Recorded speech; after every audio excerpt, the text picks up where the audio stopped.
शुभ प्रभात सगळ्यांना. माझ्या मिनी व्लॉगमध्ये तुमचं स्वागत आहे. आज आहे श्रावणमधला पहिला सोमवार.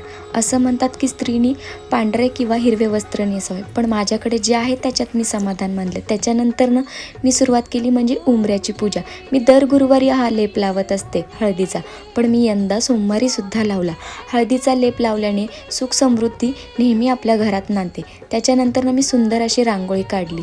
मग त्याच्यानंतरनं मी हळदी कुंकू दोन्ही बाजूनी दरवाजाच्या लावलं. का तर वाईट बला जी असेल ती बाहेरच राहू दे आणि सुख समृद्धी नेहमी माझ्या घरामध्ये नांदू दे. मग त्याच्यानंतरनं मी सुरुवात केली म्हणजे माझं देवघर साफ करण्याची. मग मी देवांना आंघोळ घालायची तयारी केली. आंघोळ घातल्यानंतरनं मी माझ्या पदरानेच त्यांचं पुसते अंग आणि मग त्यांना मी त्यांची मांडणी करते आणि मग देवाला मी देवाऱ्यामध्ये ठेवत राहते. देवाऱ्यांना देवाऱ्यात ठेवत असताना मी नेहमी सांगते, हे देवा, प्रत्येकाच्या आयुष्यामध्ये सुख दे, प्रत्येकाला सुखात ठेव, प्रत्येकाच्या आयुष्यामध्ये आनंद दे. माझ्या वाटेला जरी दुःख आलेले असले तरी माझ्या दुश्मनांना का होईना पण तू सुखात ठेव. हे बोलल्यानंतरनं मी देवाला नेहमी अष्टगंध लावत असते. मग मी देवांना अष्टगंध लावलं.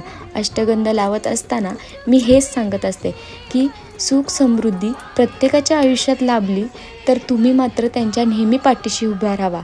आणि हो देवा, मला काही नको, जे काय आहे ते तुम्हाला सगळं काय माहितीच आहे, मला काय हवं आहे काय नको.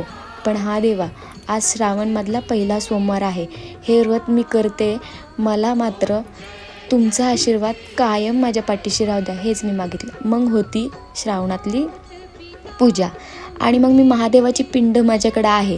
मग त्या पिंडाला मी दूध पाणी माझ्याकडे जे अवेलेबल आहे त्याने मी आंघोळ घातली आणि आंघोळ घातल्यानंतर हळदी कुंकू वाहिलं. हळदी कुंकू वाहिल्यानंतरनं मी म्हणलं, हे महादेवा, माझ्याकडून काही चूकभूल झाली असेल तर मला माफ करा, असं बोलून मी त्यांना नमस्कार केला आणि मी माझ्या देवाऱ्यात अर्पण केलं. ह्या पिंडाची एक वैशिष्ट्यच आहे, मी तुम्हाला नक्की या व्लॉगमध्ये सांगेल. असं म्हणतात नागाची पिंड किंवा नंदीची पिंड घरात नसावा, पण मी तुम्हाला ह्याचं कारण नक्की सांगेल.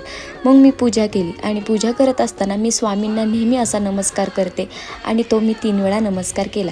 मग मी दिव्यामध्ये तेल वाहिलं. तेल वाहिल्यानंतरनं मी बाहेर एक दिवा ठेवते, जेणेकरून नकारात्मक ऊर्जा नेहमी आपल्या घराभोवती दाराभोवती कधीच फिरत नाही. मग मी उंबऱ्याला नमस्कार करून देवांनाही पुन्हा नमस्कार केला आणि मी उंबऱ्यात नेहमी नमस्कार रोज करत असते, कारण का नकारात्मक जी गोष्ट आहे ती बाहेर राहू दे. मग त्याच्यानंतरनं मी घर आवरायला घेतलं. बेडरूम मात्र साफ झाली. बेडरूम साफ झाल्यानंतरनं स्वतःला आवरायला घेतलं. का तर स्वतःसुद्धा छान दिसलं पाहिजे ना. मग त्याच्यानंतरनं मी स्वतःचं मात्र सुंदर असं आवरलं. होती आहे तीच साडी वेअर केली. गरज नाही आहे हिरवा आणि पांढरं वस्त्र घालायचं. आणि अशा प्रकारे माझा व्लॉग संपला.